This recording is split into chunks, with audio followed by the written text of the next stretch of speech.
I used to think the worst kind of betrayal came from a lover. I was wrong. The real pain is when the very people who gave you life and raised you are the ones suffocating you with debts that aren't even in their names. I thought I was being strong by carrying everything on my shoulders, but turns out, to them, I was just a walking wallet. No thank yous, no looks of appreciation.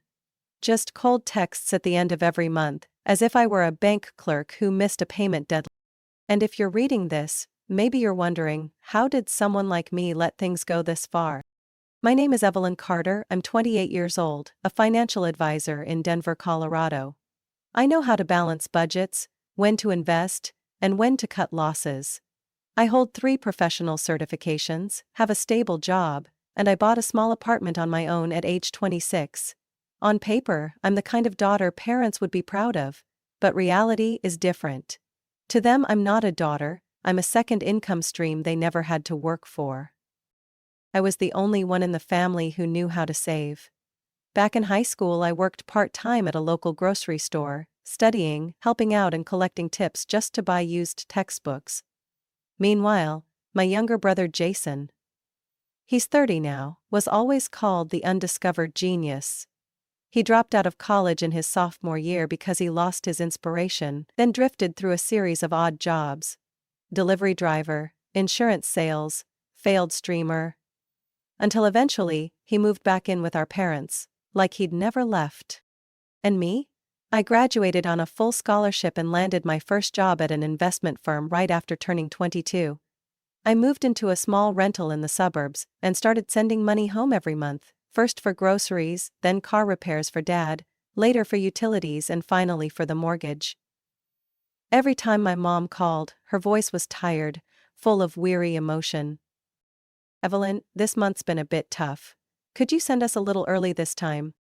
And I always did, no questions asked. I believed it was the right thing to do as a daughter. But the more I gave, the more I felt like I was pouring water into a bottomless bucket. Jason never changed. He sat at home all day, buying video games, ordering takeout, and complaining about how unfair life was. Meanwhile, I skipped vacations, canceled outings with friends, and even declined better health insurance just to keep sending money home.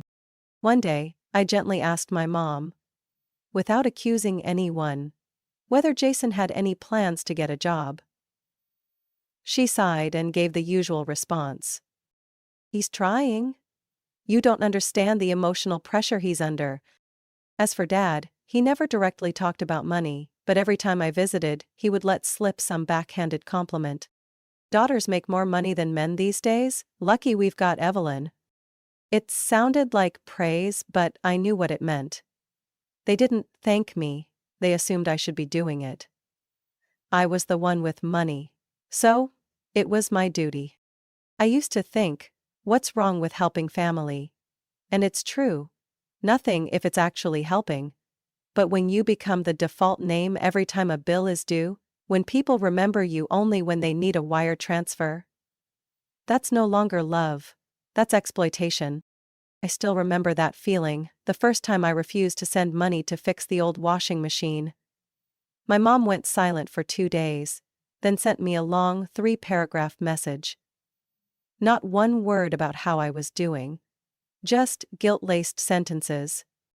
"It's okay, I understand. You probably have your own life now and don't think about us anymore. I'm just a little sad, Evelyn." I stared at that message all afternoon, mind blank. I didn't reply right away. I knew if I did, I'd cave. I'd send the money. I'd feed the cycle again. That's when I began to realize I wasn't living for myself anymore. Every financial decision I made revolved around one question: how much will I have left if Mom suddenly calls? I skipped buying a plane ticket to visit my best friend's wedding in Seattle. I cut my evening yoga class. I even put off getting dental insurance. All for the sake of those mid-month calls from Mom, or those just borrowing a few $100 texts from Jason. I've never once heard Jason apologize, not once. He'd just text things like, "Need some money this month, can you send it early, I'm behind on stuff."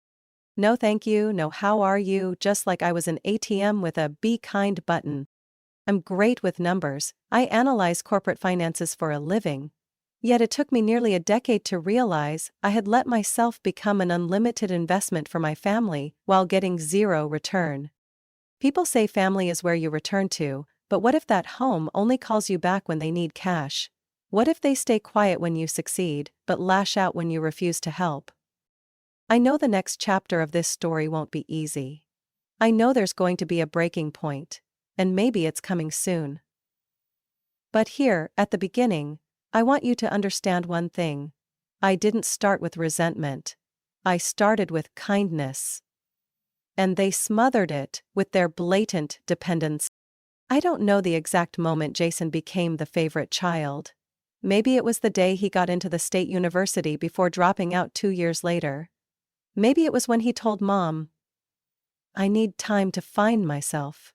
And she cried like he'd spoken some profound truth. I never got that kind of grace.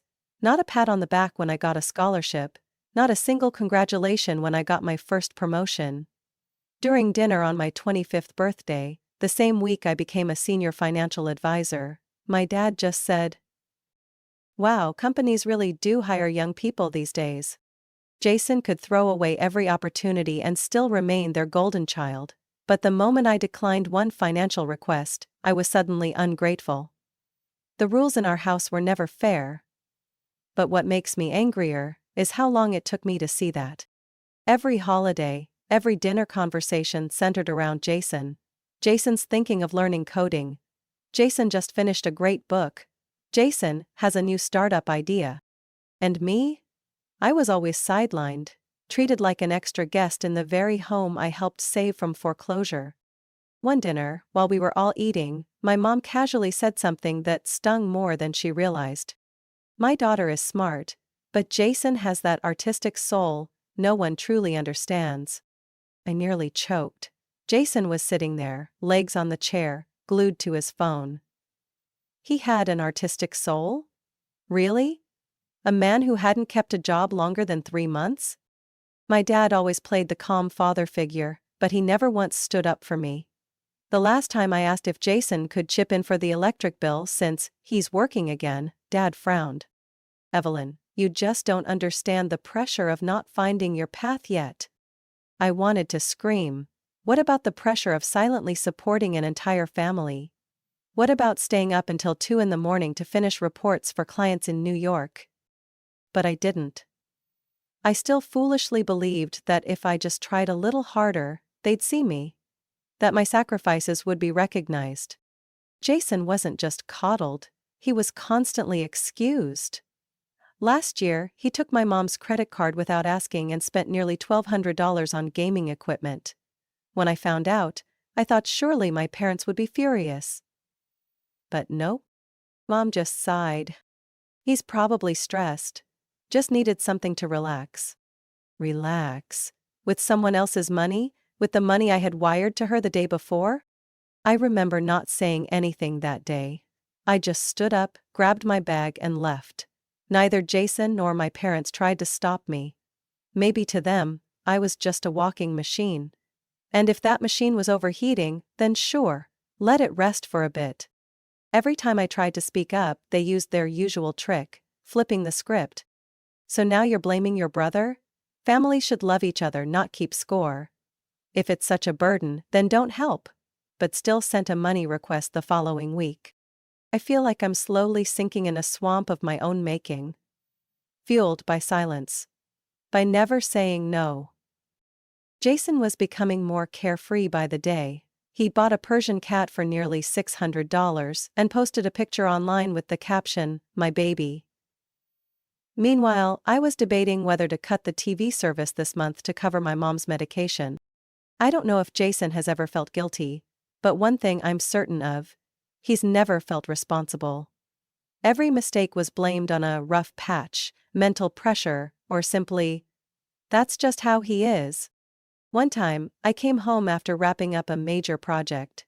I casually told Mom, "I got a bonus this month, so I'm planning a short weekend trip to Austin." She stopped rinsing the vegetables and turned to me like I'd just announced I was signing the house over to a stranger. What about the water bill from last month? And the gas? I already mentioned that. Jason's also been feeling unwell, not eating regularly. I laughed. Not the joyful kind, the kind you laugh when someone stabs one more time into a trust already rotted. I thought I'd take a little break, Mom. I'm sure you understand. Sure, you have your own life after all. That line again. As if I were selfish for wanting to spend my own money on myself. As if I were wrong for not refueling a car that's been running for years without maintenance. Jason was the golden child. The one allowed to fail without consequence, and I, Evelyn Carter, was the one expected to make up for all his mistakes. But every limit has its breaking point. And I was starting to feel the cracks. What I didn't know then was just how soon those cracks would split wide open. At first I thought it was temporary. One month, my parents fell behind on the electric bill because of some billing issue. The next month it was Mom's prescription that hadn't been approved by insurance. Then Jason accidentally dropped his phone and needed a new one to submit job applications. I still remember Mom's first words, when she brought up money. Just this once, Evelyn. I promise. A family shouldn't let you carry everything alone. I believed her. Like a kid still believing in Santa Claus. And like a well-laid trap, that promise never materialized. That one time quickly turned into 2, then 3, then 10. From electric bills to gas bills, then plumbing repairs. Eventually, every visit home came with a new bill, placed in front of me, accompanied by Mom's hopeful eyes, Dad's silent nod, and Jason's relieved sigh. I started feeling suffocated. When I first moved into my new apartment in downtown Denver, I had plans. Monthly savings deposits, dividend investments, a few trips a year. But those dreams quickly got replaced with recurring transfers. $120 for electricity, $180 for meds, $300 for roof repairs, and the peak? $950 monthly to help with the mortgage. No contracts, no repayment promises. Just one thing always present in those transactions: the unspoken expectation that I would keep giving. Because I always had. I used to think, if I don't help, who will? Then I realized, they didn't need anyone else. They had me. And I was drowning in that role without even knowing. Every month, Mom would call with a tearful voice. Evelyn, I'm sorry to bother you, but we're really struggling this month. And I, foolish as ever, would open my banking app, hit transfer, erase the notification of my shrinking balance. Jason stayed the same, no job, no plan. Lately, he even bought a new gaming chair and monitor worth over $1,000. I found the receipt while cleaning out my old room during a visit. When I asked, he shrugged. I need a comfortable setup to focus on job hunting. I couldn't believe it. He lived in my parents' house rent-free, while I, working 50 hours a week, had to cancel a trip to Chicago with friends because I couldn't afford the hotel. One Wednesday afternoon during an online meeting, I got a text from Dad. Evelyn, your mom says the washer broke, probably needs replacing. Can you check on that? No question if I had the money, no thank you for all the previous help, just a simple check on that. As if I were the family's 24/7 tech and finance support desk. I once thought I was strong because I could earn money. Now I see I was weak for not knowing how to say no. You know what's scary? One day I typed my banking password without even thinking. Because I was so used to logging in only to withdraw, never to build. I had planned to buy a new car, a Subaru Forester I'd had my eye on for years. But when I was ready to place the deposit, Mom called. Jason's got back pain, needs physical therapy, can you front us this month? I put the phone down, sat silently for 10 minutes. Then transferred the money. That car remained just a photo in my collection. Dad always kept a calm tone during calls. Don't overthink it, honey. Family's about helping one another. Everyone has a role, and you're just doing yours. A role? Then what's Jason's? What's Mom's? Is Dad's role just to stand by silently while I burn out? I've lost count of how many travel promo emails I've deleted from friends. I don't remember the last time I treated myself to a nice dinner. I wake up at 6 every morning, work until evening, then run errands, send money, respond to mom's texts. Honey, gas prices went up, we may need a bit more this month. What's worse is, none of them ever asked if I was okay. No one asked if I was tired, needed anything, or simply wanted to live for myself. Just once. I realized I wasn't their daughter anymore. I was their backup financial plan, their emergency fund, the one person they could always count on. Without ever saying thank you. One night I looked at my personal expense tracker, something I maintained monthly like second nature as a financial advisor, and I was stunned to see nearly 65% of my income over the past 10 months had gone to family support. I couldn't even remember the last time I bought something just because I wanted to. Not needed, not to help, just wanted. Simple, yet strangely luxurious. A quiet question formed in my mind, sharp as a knife to the throat. If I stopped paying, would they still keep me in their lives? I didn't know. But I was starting to want the answer, no matter how much it hurt. Because I was reaching my final limit. That Sunday afternoon, the sun was blazing, like someone had cranked the heat up to burn away whatever was left of me. I had just wrapped up a grueling week with 3 financial projects due before deadline. My left wrist still ached from too much typing. I should have been resting, sipping coffee, watching an old movie, but instead, I was standing at the doorstep of the house I once called home, holding a large grocery bag, rice, milk, meat, and the joint supplements Mom always asked for. All paid for with the money I had saved for a weekend getaway with friends. The moment I stepped into the house, I sensed something was off. There was no sound from the TV like usual, and no smell of anything cooking in the kitchen. My mom, Susan, sat on the sofa, arms crossed, eyes cold as ice. My dad, Charles, stood by the window, looking out with a tense face like he was bracing for a verdict. Jason slumped in a chair, phone in hand playing games, feet propped up on the table. I set the grocery bag down and said, trying to stay calm, "Mom, I bought enough food for the whole week, and I got the exact joint supplements you asked for." No one replied.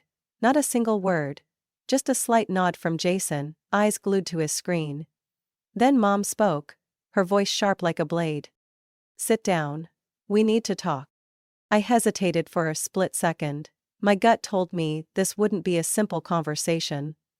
I pulled out a chair and sat down, spine straight, like I was facing a high-stakes client. Mom didn't sugarcoat it. "Your father and I have talked this through, we can't keep going like this." I frowned. "What do you mean? I'm still helping out." Dad cut in, voice tightly controlled. "We need you to take over the rest of the mortgage, all of it.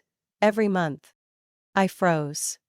Numbers rushed through my head like a financial report just landed in my inbox. The mortgage was over $1,400 a month. I'd already been covering nearly $900 monthly for over a year. Now they wanted me to pay it all? I looked at each of them, one by one. They weren't joking. No shrugs, no guilty looks. Just cold silence and looming expectation. I let out a hollow laugh, disbelief laced in my tone. "You mean I'm supposed to pay the entire mortgage? What about Jason?" Jason didn't even look up. "I can't right now. Besides, you're the one who makes money." I turned to Mom. I'd given enough. Almost 2/3 of my salary goes into this house every month. I have a life too. I can't keep doing this. Mom lifted her chin, eyes burning, voice sharp. "You live alone? No kids, no husband? What's the money for? This family is struggling. How can you be so selfish?" I stood up, my voice cracking with frustration. "Selfish? I gave up holidays, savings, even my own health to take care of this family. And now you call me selfish?" Jason smirked, eyes still on his screen. "Come on, sis, don't be dramatic. It's just money. You have it." I turned sharply to him, voice breaking. "What have you done for this house besides gaming and spending other people's money? Do you even know how many hours I work every month? Have you ever even tried applying for a job? Mom jumped to her feet, pointing her finger at me. Don't you dare insult your brother. He's trying. All you ever do is brag about what you've done. I stepped back, took a deep breath, fists clenched. No one in this house has ever thanked me. Not once. Dad stepped forward, his voice low and dull. We're not here to thank each other. This is family. Everyone has to play their part. I laughed, a sharp, bitter sound that echoed through the still room. Then what's my part now? Pay every single bill so everyone else can live comfortably while I tighten my belt? Jason finally looked up, annoyed. If you don't want to help, just say it. Stop acting like some saint. I turned away, unable to look at them a second longer. I grabbed the bag still sitting untouched on the table. No one stopped me, not a single one. But as I reached for the doorknob, Mom screamed behind me. Get out, and don't ever come back if you walk through that door. I paused and turned around. Her eyes were blazing red, lips trembling with rage. I answered slowly and clearly. That's the easiest thing I've ever done. Then I opened the door, walked out, and shut it behind me. That door closed behind me, but their voices still echoed. I didn't look back. Not once. And that was the moment I knew. I had crossed the line. I was no longer their burden bearer. No longer their walking wallet. There was only me now. Evelyn Carter, and the part of my life I had never truly lived. I moved into my new apartment on a cold morning in early March. The frost clung to the moving truck's windows, but I felt lighter than I had in years. Like I'd been carrying a backpack full of rocks and someone had finally told me I could set it down. My apartment wasn't big. One bedroom, a living room, an open kitchen, and a small balcony overlooking the south side of Denver. But it was mine. Every corner, every chair, every light was my choice. No heavy memories, no passive-aggressive sighs or guilt-laced tones from my mother. No Jason, lounging on the couch eating takeout I paid for. I remember that first night clearly. I sat on the floor, back against the wall, eating instant noodles, staring up at the clean white ceiling, and laughed. Not from joy. From shock. I couldn't believe I'd actually done it. I had left. I'd walked through the door my mother slammed shut behind me, with the words, "Get out, and don't ever come back." And I hadn't gone back. For the next 6 months, I didn't answer calls from my parents. I didn't reply to Jason's texts. I blocked all 3 on social media, changed my personal email, and canceled every auto payment I had set up for their bills. For the first time in years, every dollar I earned was mine. In the mornings, I woke up to pure silence. No early calls from Mom asking for transfers, no nagging about family financial pressure or duties of being a daughter. I brewed coffee, opened the window, let the breeze run through my hair. And no one could make me feel guilty for living like that. I started restructuring my life the same way I used to restructure clients' finances. I created a clear personal budget, reset my savings goals, and set aside a small fund each month just to spoil myself. A new dress, dinner at the Italian restaurant I'd missed 3 years ago, a weekend trip to Boulder. These small things, once luxuries, became declarations. I was no longer living in emotional debt. And most importantly, I wasn't afraid of silence anymore. 6 months ago, every phone buzz sent my heart racing. Every message from Mom felt like a ticking bomb.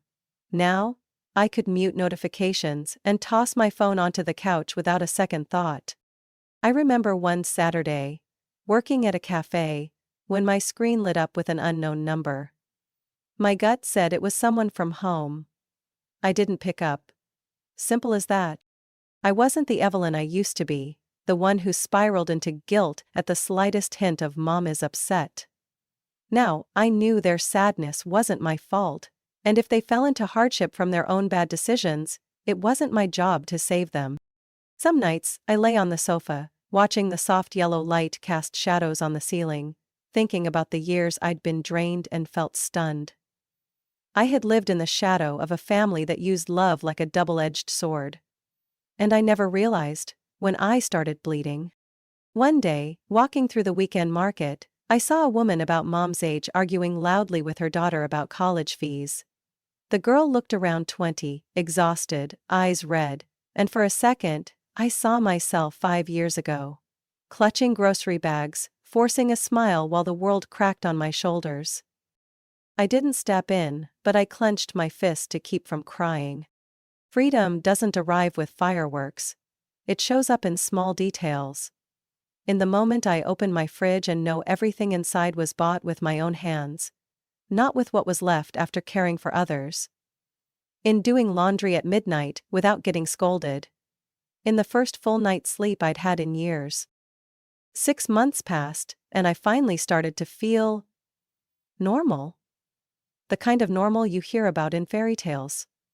A world where no one owes anyone, where love isn't traded for cash, and where you can just be.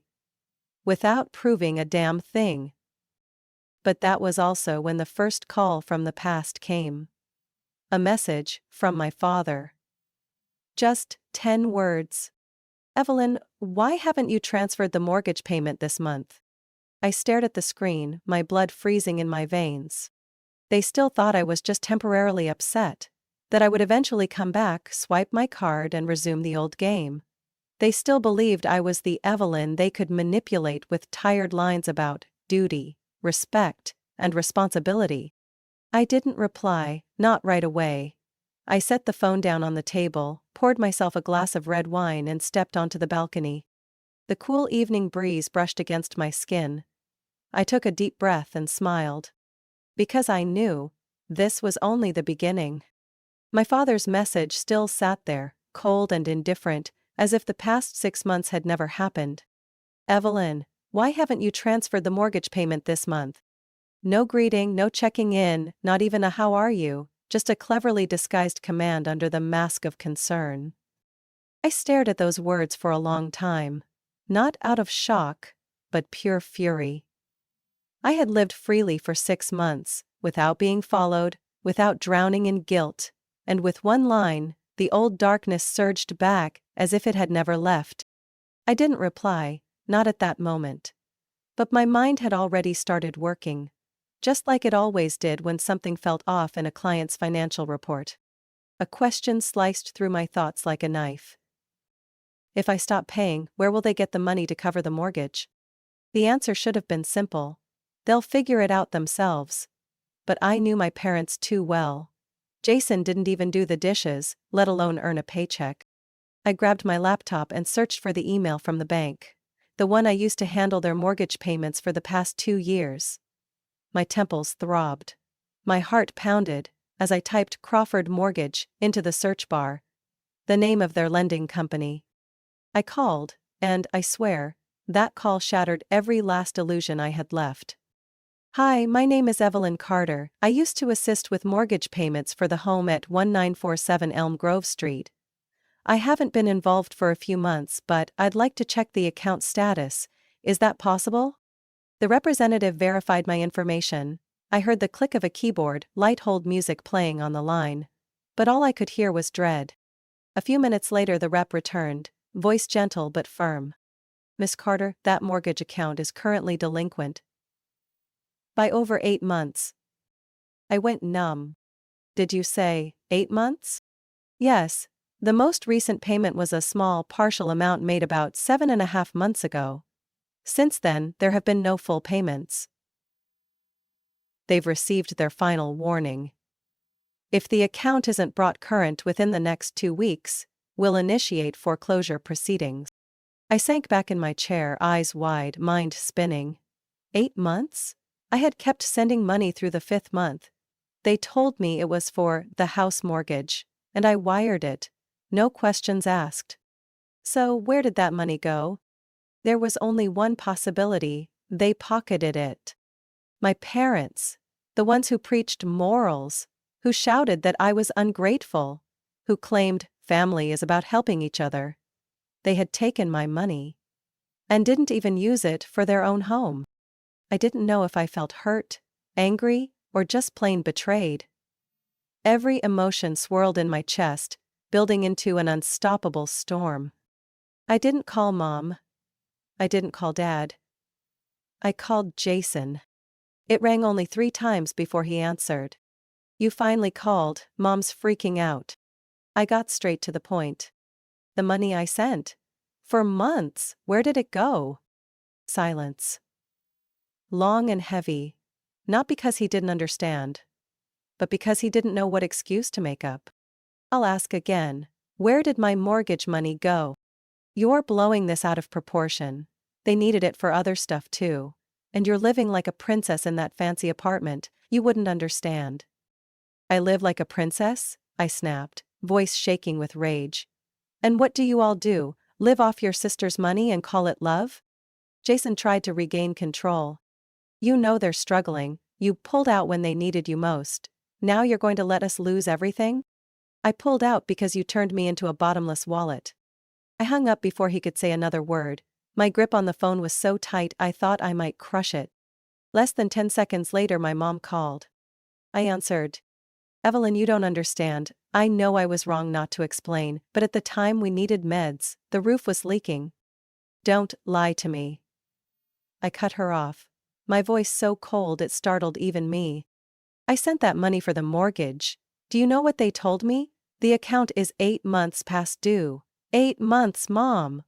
"Well, I skipped breakfast to send you more. Why would you do that?" She stayed silent. I continued, slow and deliberate, each word hammering into what little trust remained. "Don't ever call me a devoted daughter again. You turned your own child into the victim of your sad little play." Dad took the phone. His voice was pleading. "Sweetheart, we can talk this through." "I'm sorry, I was wrong. But please, don't let the bank take the house. We'll lose everything." I laughed coldly. "Not we." "That's your choice." "Me? I was just the ATM you all drained dry." I ended the call, blocked the number. I sat there, watching the balcony lights flicker in the night wind, feeling as if someone had scooped every organ out of my body. But beneath the fury, something else was rising. Clarity. Yes, I lost money. But what I would never lose again was myself. I didn't sleep at all that night. My phone buzzed non-stop with missed calls from Mom, texts from Dad, and a few self-righteous messages from Jason. Half angry, half smug, like I was the traitor who abandoned a drowning family. I read every line but didn't respond. I didn't cry. I didn't tremble. I just felt cold. A dry, hollow kind of cold that spread from my spine to the tips of my fingers. It wasn't pain anymore. It was complete detachment. The next morning I woke up early, made coffee and looked in the mirror. My face was stone still. Gone was the woman who used to agonize over whether she should send a few $100 more to her mom because Jason needed to see a doctor. Gone was the old Evelyn, the one who carried the whole family in silence, only to be tossed aside like a rag the moment she dared to breathe for herself. I hit the dial button. This time, I was the one making the call. Jason picked up first. His voice was groggy, like he'd just rolled out of bed at noon. "Why are you calling again? Mom's freaking out. The bank already called. If you're not going to help, then..." I cut him off, my voice steady and sharp as a blade. "I'm not calling to hear your drama, I'm calling to say one last thing. And after this, it's over." Jason went silent. I continued. "I contacted the bank." "I know. 8 months without a single payment? While you were still accepting money from me. I'm not stupid, Jason. You're blowing this out of proportion. It's not just about that." "Shut up," I snapped, cutting him off for the first time in my life without a hint of guilt. "I don't need a reason. I don't need an excuse. I'm telling you this. From now on, I won't be sending another cent. Not today, not next month, never again." "You can't do that." "I can, and I will. It's time you all dealt with the consequences." I hung up, not giving him the chance to say another word. Less than 10 minutes later my mom called. I knew she would, and I knew the conversation would be ugly. But this time, I didn't avoid it. Evelyn, I'm sorry, but you don't understand how serious this is. If we lose the house, I'll. It's not that I don't understand, it's that I understand perfectly. For 3 years I drained myself to keep that house standing, while you pocketed the money. What are you saying? I'm not that kind of person. You're not? Then what happened to the money I sent every month? Why didn't it go to the bank? Why did I have to find out on my own instead of you telling me from the start? I just meant to borrow it for a while. I was going to pay it back. I laughed dryly. Pay it back? After all these years, you think I still believe in your later? I heard Dad's voice in the background, still trying to stay calm. Evelyn, I know this has gone too far, but now's not the time for blame. We need to stick together and get through this. No, Dad, there's no we anymore. From the moment you lied to me, used my money without asking, the ties were broken. You're overreacting. As a daughter, you should understand. Enough, I nearly shouted. Don't say another word about values, duty, or love. None of you have lived by any of it. I've stayed quiet long enough. I'm done. My mom choked up. So, you're really going to let us lose the house? I exhaled, cold and steady. What is that house? A place where I only mattered when I pulled out my wallet? A place where I was called selfish for trying to hold on to a shred of freedom? If that's what it is, then yes. Let it be lost. I gave birth to you, raised you, gave you everything. You gave birth to me. Yes. But I've been raising this family for nearly a decade. I gave everything. My time, money, health, youth. And in the end, what did I get? Lies. Disrespect. No, Mom. Blood doesn't give you a license to exploit someone. Her voice suddenly turned angry. Fine. Then live with your decision. Don't expect to come back. Don't expect forgiveness. I closed my eyes and took a deep breath. I don't need forgiveness from people who've never felt remorse. I hung up. No tears, no inner struggle, just silence, heavy and clear. 1 minute later, Jason texted me. You're ungrateful. You'll regret this. We gave you everything. I took a screenshot, not to reply, but to remember. To remind myself, I didn't make any of this up. They truly believed I was a walking ATM. An infinite resource. There was nothing left to say. Nothing left to prove. I had drawn the line, and for the first time, I was defending it, with everything I had left. I turned off my phone, got up, stepped onto the balcony. The late afternoon sun broke through a thin layer of clouds, casting light on my face. A gentle breeze. No more burdens. No more emotional debt. No more hollow apologies. Only me. Evelyn Carter, 28 years old. As free as if I'd just been born for the first time. 3 weeks have passed since that last call. I haven't answered a single message from my mom. I don't pick up when Dad's number flashes on my screen. Jason has gone silent after that final, bitter text, which I still keep, not out of guilt, but as a reminder to never let myself soften. I no longer wake up in the middle of the night to a buzzing phone. I don't feel anxiety checking my bank balance. Life is eerily quiet. As if I've slammed a door shut that even the strongest winds can't blow open again. But in that quiet, the questions slowly started creeping in. Was I too harsh? Did I do the right thing by cutting them off so cleanly, by letting them face the consequences in full? Family, however broken, warped, or flawed, was still the place I grew up. Still held a few memories of childhood, however few and far between. I wondered, was Mom crying? Was Dad ashamed? Did Jason finally realize he couldn't keep relying on others forever? I didn't know. What I did know was that if I went back, even once, it would all begin again. They would apologize, make promises, say they understood. But a few months later, I'd get the message again. We're short this month, can you help us out? And the cycle would reset. Back to square one. Back to Evelyn carrying the weight. Back to suffocating. It took me nearly 10 years to realize. Love doesn't mean unconditional sacrifice. Family is not a free pass to rob someone of their peace, without ever once looking inward. One Sunday afternoon, I walked through the park near my home, where people were flying kites, playing ball, walking their dogs. I sat on a bench, watching everyone around me, and suddenly, I laughed, because for the first time in a very long while, I didn't feel like I had to pay for this peace. I didn't have to ask anyone's permission. No more guilt. No more fear that someone would call just as I was enjoying myself and ruin everything with a cold sentence like, "Did you forget what your mom needs?" I was no longer in a world where my emotions always came second to someone else's needs.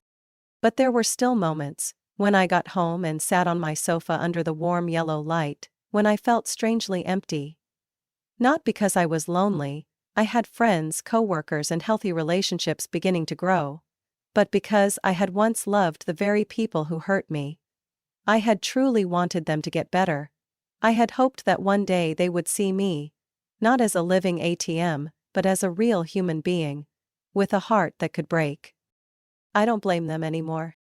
I just let go. One night, I sat down to journal. The first line I wrote was, "I forgive, not because they deserve it, but because I don't want to carry this anger anymore." I know now that forgiveness doesn't mean going back. It doesn't mean continuing to tolerate pain. Sometimes, forgiveness simply means putting down the knife so your own hand stops bleeding. I don't know what's become of the old house. Maybe they're scraping together money to catch up. Maybe they've already lost it. Maybe they're still trying to call me, message me, pull me back in. But this time, I'm no longer an easy target. I am Evelyn Carter, 28 years old. I was once exploited under the name of family. But I'm also the woman who dared to cut the cord, dared to walk away, dared to choose herself, even if it meant being called ungrateful. If you ask me whether I have regrets, yes, I do. I regret loving a family that didn't love me back. I regret staying silent for too long. I regret having to be shattered before I learned how to say no. But if you ask me whether I'm sorry, no, absolutely not. I didn't let myself continue breaking for people who didn't value me. I held on to the one thing that mattered most: my self-respect. And I believe that is the beginning of every good thing I deserve. This story doesn't end with a reunion or teary hugs. It's not a fairy tale, it's real life, where a young woman chose to live for herself after being drained to the core. And if you've made it this far, if you've ever been an Evelyn like me, I just want to say this. You are not cruel for protecting yourself. You're simply learning to love the right person. And that person, first and foremost, must be you. Evelyn's story is a painful but necessary wake-up call. Family ties are not a free pass to abuse someone's kindness. No matter the blood bond, no one has the right to turn you into a walking wallet, drowning you in guilt just to keep serving their needs. Evelyn's decision to walk away from the cycle of manipulation wasn't selfish. It was brave. Because sometimes real love begins when you choose yourself, not when you keep enduring a broken relationship. What do you think about Evelyn's decision? Was she too harsh, or was that the only way to protect herself? Share your thoughts in the comments. And don't forget to follow the channel to keep exploring more powerful, emotional, real-life stories about family.